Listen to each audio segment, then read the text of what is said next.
And that was that. Another case solved. In this city, it's real easy to lose who you are. But I know I have a duty to this town. And just because I lost my dear Suzanne doesn't mean I'm gonna give up anytime soon. It means I have to work harder to protect the people I love, the people I have left. The end. So what do you think? I think you've come a really long way since you started taking that intro to mystery writing class. I totally did not see that plot twist coming. I do have a few notes, though. 1, Detective Wilson would not be able to enter that house without a warrant. 2, Suzanne's wound would have taken longer to bleed out before she died. And 3, you did say that Wilson spots a ring on the hand of the spaghetti stabber, right? Yes. Wilson sees the lamplight glinting off of it as Spaghetti flees into the quiet dark. Right. Well, any killer as prolific as Spaghetti would be wearing gloves. As to not leave fingerprints. Okay, thank you. You know, I think every writer needs a friend studying criminology. Otherwise, the curious case of the Poster patricide just wouldn't seem believable. Well, then it's a good thing I just finished my notes on bloodstain pattern analysis. Wow. Hey, is that Paul? Wishful thinking, I guess.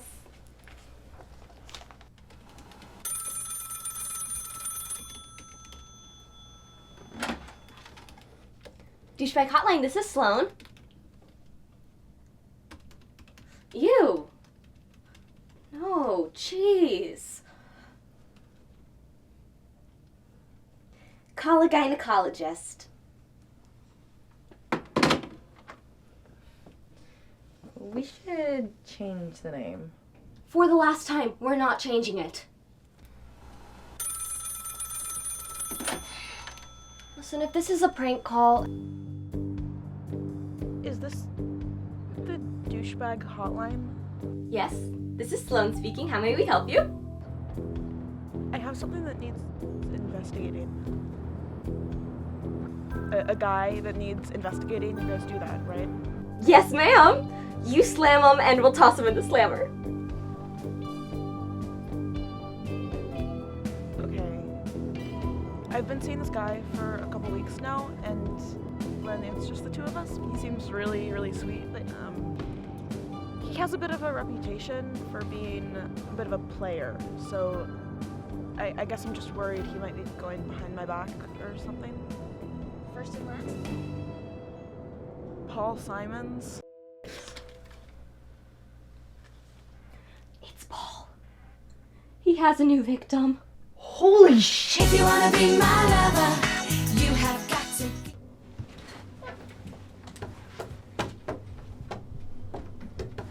What is this? What are you doing?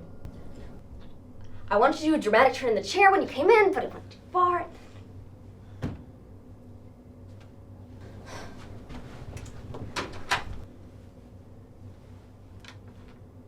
Are you ready to discuss the case? The case? What are you wearing? Marisol, get real. The Lydia case? I mean, this could be the Hotline's big break. If we can prove that Paul is cheating on her, which I mean, we definitely can, then we will have a success story to appeal to other potential clients. Sloan, you sound like Detective Wilson. We got the hotline so you had an excuse to buy a decorative pink rotary phone. You don't honestly think Well, think about it. You have detective brain from writing all those Wilson and Spaghetti stories, and I'm in class learning how to catch actual criminals. What's so difficult about apprehending a few man whores here and there? Can you just sit down? Fine. But is there any actual investigating to be done? I mean, we both know Paul is a sick and twisted man with a heart full of hatred. In the time it took for Lydia to call us, he probably slid into 3 separate sets of DMs. Or he was once a sick and twisted man with a heart full of hatred. Evidence suggests he may have changed his ways. I talked to Lydia, and she said that Paul gave her the big L. Lice? He gave her lice? What? No. He told her he loved her. There's no way he means that. Well, according to her, he was all like, "My dear, I've never confided a word of this to any dame I've taken in the past. And then she was all like, "Oh, Paul, I must hear those words from your lips and your lips only." To which he replied, "Well then, it is with an open and guided heart that I confess to you my sincerest feelings of longing and, dare I say it, love." Oh, Paul!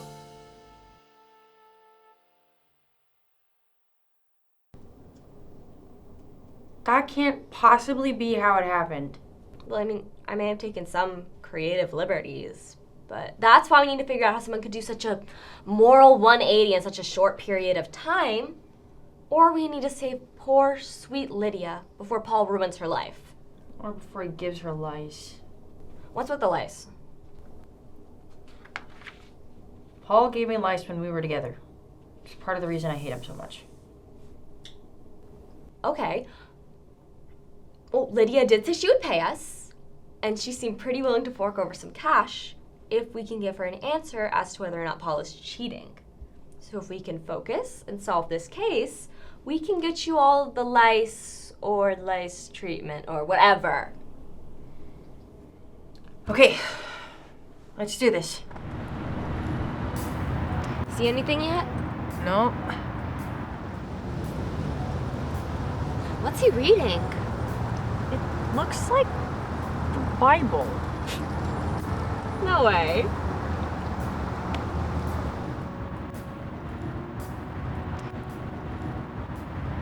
Whoa! Pious. Maybe he really has changed. I don't buy it. Why?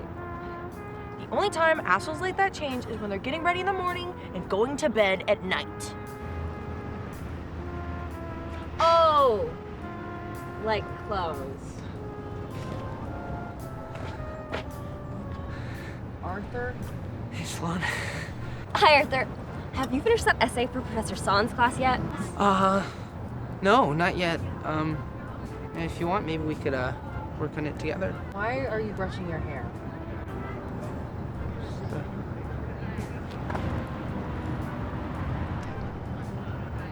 Why are you looking at my dorm room with binoculars?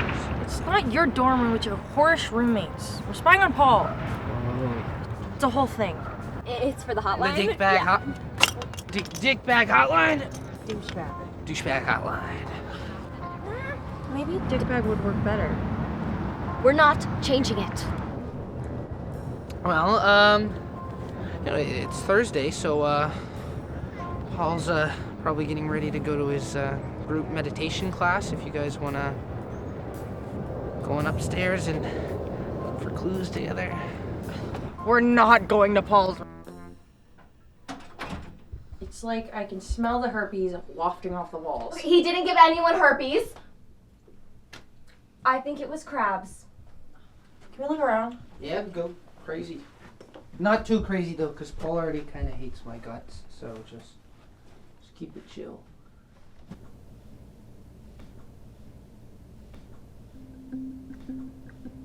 Yeah, I'm not surprised you guys are having to do this with Paul. He's always been, you know, him and girls.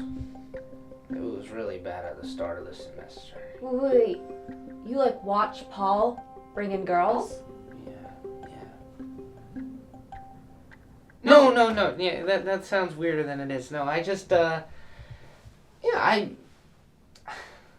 it's just, you know, Paul, he's always reeling in the ladies. Arthur? What? Why didn't you lead with that? You've been watching the girls plural that he brings in? Wait, Arthur. How many girls have you watched Paul bring in here lately? Well, in the past it's been like 3 a day, but I mean, recently there's only been 1. She's kind of nice. I mean, yeah, they were kissing in front of me on the couch, and that was a little awkward. And I've had the conversation with Paul that I don't like the mouth-to-mouth mambo, but That's it, though? Just the one? I know. I was surprised too. What about this keychain that says Katrina on it? That's mine. Well, it's my cat's. Her name's Katrina. So, yeah, I promised her that I would get it back to her for Christmas. Well, that's all we needed. Thanks a lot, Arthur. Bye, Arthur. You're the best. Bye, Sloan. Oh, Sloan. Oh, Sloan. Oh, maybe we should hang out, just you and I, without Marisol. Oh, wouldn't that be nice? And you could see how funny and awesome Arthur truly is. And you'll...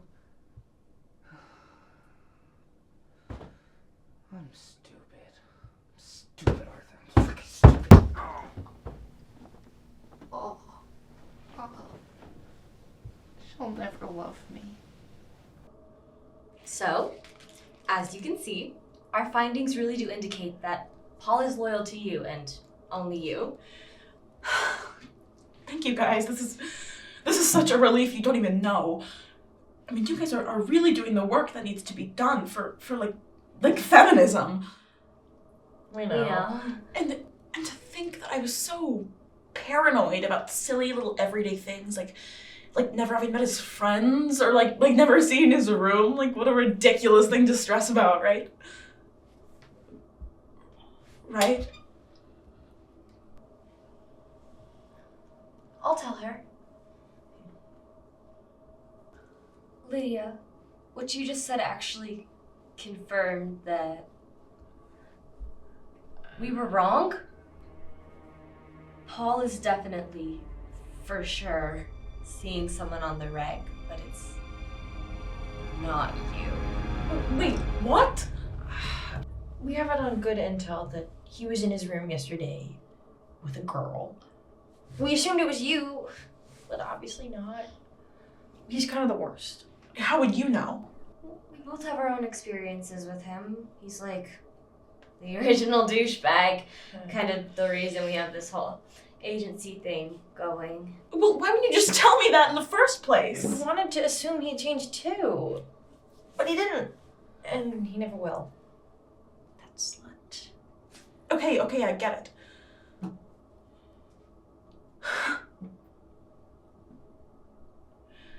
Well, I'm not as sad as I thought I would be. I'm just kind of pissed. Should we leave? Or should you pay up? No, I'm not gonna give you guys any money because you're terrible detectives. But you said you would. But look, I took a business class last semester, so I know a good idea when I see one, and let's just say you guys are onto something. We are. Yeah, I mean, I've had so many awful dating experiences at this school. Like the men at this college are terrible, and they just keep getting more and more non-committal and avoidant every single day, and you guys are gonna make bank. We are? Yeah.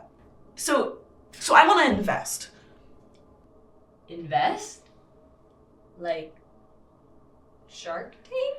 My dad gives me a little allowance every month. Oh. He's really rich. So if I just put some of that towards getting you guys, like an HD camera so you can really catch these guys in the act, then we can really start profiting off of these pieces of shit. Sloan, maybe we should stop. Welcome aboard! The Douchebag Hotline values your contributions as an investor.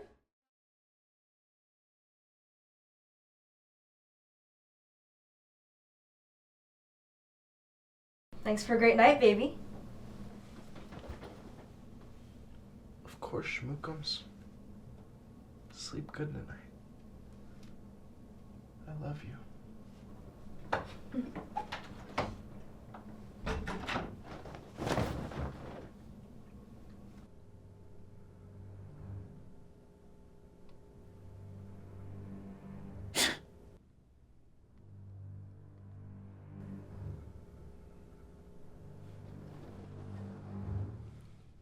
Well.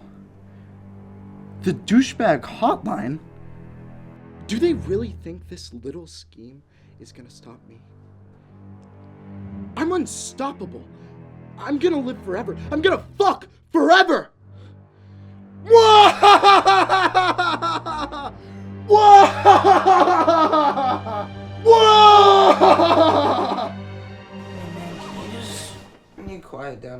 was trying to sleep. Oh, bro.